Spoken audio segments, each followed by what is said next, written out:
Bounty, mobile app எல்லாமே of phase பண்ணி தான் பண்ணாங்க. என்னோட ஐடியா, என்னோட பர்சனல் ஐடியா என்னன்னு கேட்டீங்கன்னா, ஃபியூச்சர் எல்லாமே ஆப் செக் ரொம்ப இம்பார்ட்டன்ட். அதுக்கு எவ்வளவு நம்ம ஆப் செக்ல கொடுக்குறோமோ அதுக்கு ஈக்குவல் இம்பார்ட்டன்ட் ஐஓடி அண்ட் ஹார்ட்வேர்ல நம்ம தரணும். பிகாஸ் என்னதான் ஆப் நம்ம போனாலும் அதுக்குன்னு சில கஸ்டமைஸ்டான ஹார்ட்வேர் அண்ட் ஐஓடி வருது.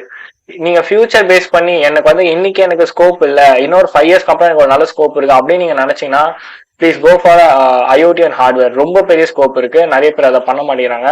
என்னோட ஓன் ஐடியா நான் சொல்றேன், இது நீங்க பண்ணலாம். இதுக்கு கன்ஃபார்ம் உங்களுக்கு நல்ல பே அவுட்டும் இருக்கும். உங்களுக்கு நீங்க ஆப் செக்கோட அதிகமா நீங்க எடுக்கலாம்.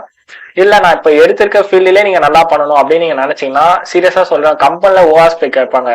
பட் ரியல் வேர்ல்ட்ல நீங்க ஓஆஸ் தெரிஞ்சா போதும் அப்படின்னு நீங்க நினைச்சீங்கன்னா உங்களால சர்வை பண்ண முடியாது. நீங்க பக் பவுண்டே எடுத்துக்கோங்களேன், ஓஆஸ்ல இருக்க டாப் 10 பக்ஸே உங்களுக்கு தெரிஞ்சாலும் நீங்க சர்வை பண்ண முடியாது. ஏன்னா சில நியூவான பக்ஸ் டெய்லியும் வந்துட்டு இருக்கு. சோ இப்ப கூட